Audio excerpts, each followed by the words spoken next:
Block Congress committee Bhusawar द्वारा शुक्रवार 29 मई को उपखंड अधिकारी कार्यालय पहुंचकर बढ़ती महंगाई सहित विभिन्न समस्याओं को लेकर प्रदर्शन करते हुए उपखंड अधिकारी राधेश्याम मीणा को ज्ञापन दिया, जिसमें बढ़ती महंगाई, बेरोजगारी, बिजली पानी की समस्या, सड़क व्यवस्था तथा नीट पेपर लीक प्रकरण जैसे मुद्दों को प्रमुखता से उठाया गया और आवश्यक कार्रवाई करने को लेकर मांग की गई।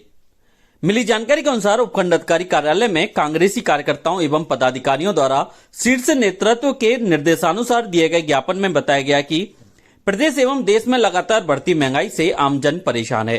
पेट्रोल, डीजल एवं आवश्यक वस्तुओं के दाम बढ़ने से गरीब और मध्यम वर्ग का जीवन प्रभावित हो रहा है। वहीं युवाओं को रोजगार नहीं मिलने से उनमें निराशा बढ़ गई है। ज्ञापन में क्षेत्र में बिजली एवं पानी की समस्याओं तथा खराब सड़क व्यवस्था को भी गंभीर मुद्दा मानते हुए समाधान की मांग की गई। कांग्रेस कार्यकर्ताओं ने नीट पेपर लीक मामले की निष्पक्ष जांच कर दोषियों के खिलाफ सख्त कार्रवाई करने की मांग भी उठाई।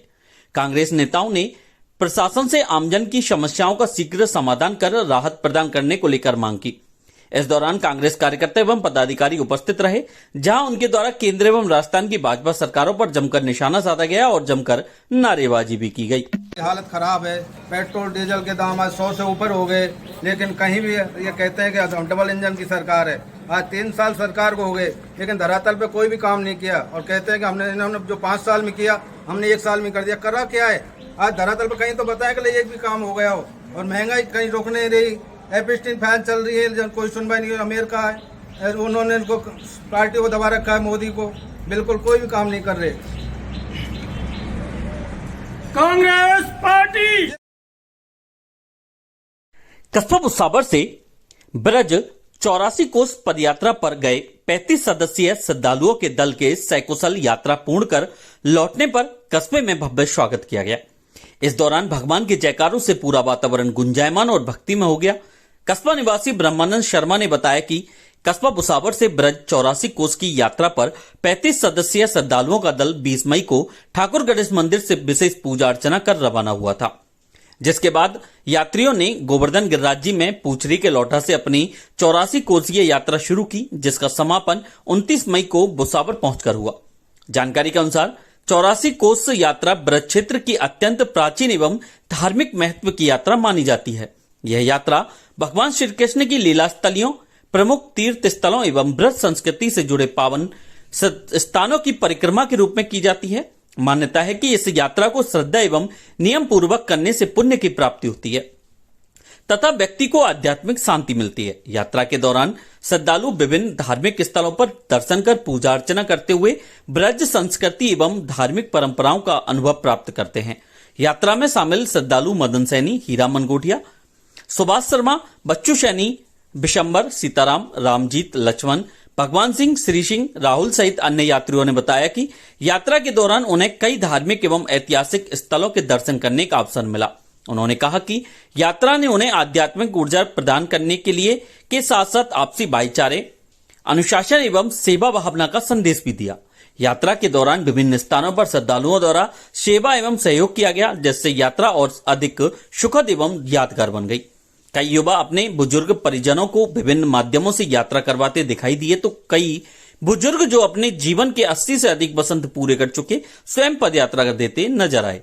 84 कोस की यात्रा के दौरान जगह जगह श्याम भक्तों द्वारा पदयात्रियों की सेवा करने का दृश्य भी मनमोहक दिखाई दिया। कस्बा भुसावर से 84 कोस पदयात्रा पर गए यात्रियों के भुसावर पहुंचने पर गणेश मंदिर से स्वागत का सिलसिला शुरू हुआ, जो पंचमुखी हनुमान जी मंदिर तक चलता रहा। इस दौरान श्रद्धालुओं ने फूलमालाओं, जयकारों एवं ढोल नगाड़ों के साथ पदयात्रियों का अभिनंदन किया। जगह जगह श्रद्धालुओं द्वारा पुष्प वर्षा कर स्वागत किया गया।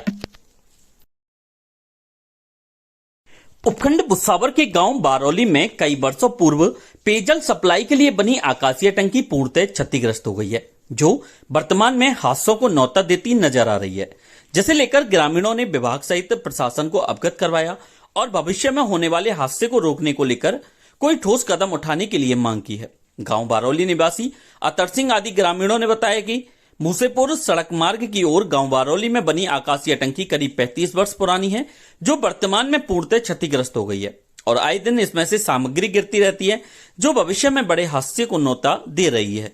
दूसरी ओर गांव के बच्चे यहां पर खेलते हैं तो किसान इस रास्ते पर होकर अपने खेतों पर आते जाते हैं, जिन्हें क्षतिग्रस्त आकाशीय टंकी से खतरा बना हुआ है। उक्त मामले को लेकर एईएन जलदाय विभाग शैलेंद्र सैनी से वार्ता की तो उन्होंने बताया कि गांव बारौली में क्षतिग्रस्त आकाशीय टंकी की जानकारी मिली है, जिससे उच्च अधिकारियों को अवगत करवाते हुए जल्द समाधान करने का कार्य किया जाएगा। राजस्थान के मुख्यमंत्री भजनलाल शर्मा जी के नेतृत्व में प्रदेश भर में वंदे गंगा जल संरक्षण जन अभियान के तहत महाराजा सूरजमल कृषि महाविद्यालय रहीमपुर पर संगोष्ठी का आयोजन किया गया। महाविद्यालय के डीन डॉक्टर उदयवान सिंह ने कहा कि अत्यधिक दोहन से घटता भूगर्भ जल स्तर, बढ़ती जनसंख्या, उद्योगों व खेती हेतु पानी की मांग को पूरा करने तथा अनियमित मानसून और सूखे के प्रभाव को कम करने के लिए जल संरक्षण जरूरी है। यह अभियान पानी की बचत, वर्षा जल संचयन और भूजल स्तर को बढ़ाने के लिए चलाए जाने वाला कार्यक्रम है। इसका मुख्य उद्देश्य जल संकट से निपटना और भविष्य के लिए ताजे पानी के प्राकृतिक संसाधनों को संरक्षित करना है। खेत तलाई, ट्यूबवेल रिचार्ज, मेड़बंदी, roof water harvesting, check dam, बूंद बूंद सिंचाई पद्धति, अपशिष्ट पानी का न्यूट्री गार्डन में उपयोग करके जल संरक्षण एवं बचत की जा सकती है। पानी की बर्बादी रोकना भी जरूरी है, जैसे नलों में टोटी लगाएं, टोटी अनावश्यक खुली न छोड़ें, बाल्टी व मग से नहाएं, हाई प्रेशर टॉयलेट जिसमें कम पानी का उपयोग होता है तथा खेतों को समतल करना शामिल है। किसान कम पानी चाहने वाली फसलों व पद्धतियां अपनाएं। डॉक्टर लक्ष्मण सिंह व अमित सिंह ने भी अपने विचार व्यक्त किए। कार्यक्रम का संचालन छात्र तनु व रामनिवास ने सभी का आभार व्यक्त किया। इस अवसर पर समस्त महाविद्यालय स्टाफ व विद्यार्थी उपस्थित रहे। राजस्थान के माननीय मुख्यमंत्री श्री भजनलाल शर्मा के नेतृत्व में चल रहा वंदे गंगा जल अभियान के तहत महाराजा सूरजमल कृषि महाविद्यालय रहीमपुर पर एक संगोष्ठी का आयोजन किया गया। जल की बचत करना बहुत ज़रूरी है। जल के अति दोहन के कारण भूगर्भ जल स्तर काफ़ी गिर गया है। जो पहले 12, 15, 20 फुट तक वाटर टेबल था, वो अभी 400, 500, 600 फुट तक पहुंच रहा है।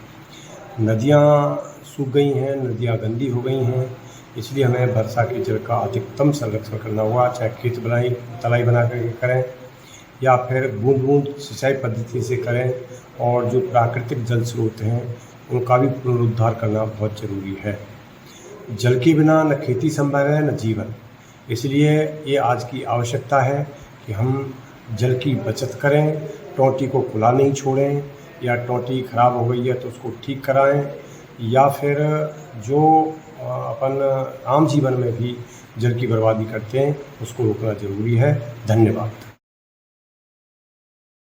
कस्बा भुसावर में आर्य विद्यापीठ सोसाइटी एवं वन्यजीव प्रेमियों के द्वारा परिंदे लगाओ पक्षी बचाओ अभियान के तहत आर्य विद्यापीठ शिक्षा संकुल पर गर्मियों में पक्षियों के लिए पीने का पानी मुहैया कराने के उद्देश्य से परिंदे लगाए गए, जिसका शुभारंभ सोसाइटी के मंत्री अजय कुमार अग्रवाल के मुख्य अतिथि एवं शिक्षा संयोजक मनोज मित्तल की अध्यक्षता में हुआ।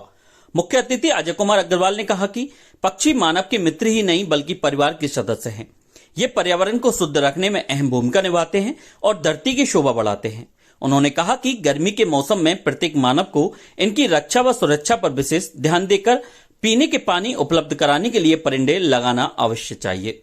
सोसाइटी की शिक्षा कमेटी के शिक्षा संयोजक मनोज मित्तल ने कहा कि सोसाइटी एवं विद्यापीठ शिक्षा संकुल के द्वारा 29 मई को परिंदे लगाओ पक्षी बचाओ अभियान का श्रीगणेश किया गया। अभियान के पहले दिन 11 परिंदे लगाए गए और यह अभियान 15 जुलाई तक जारी रहेगा।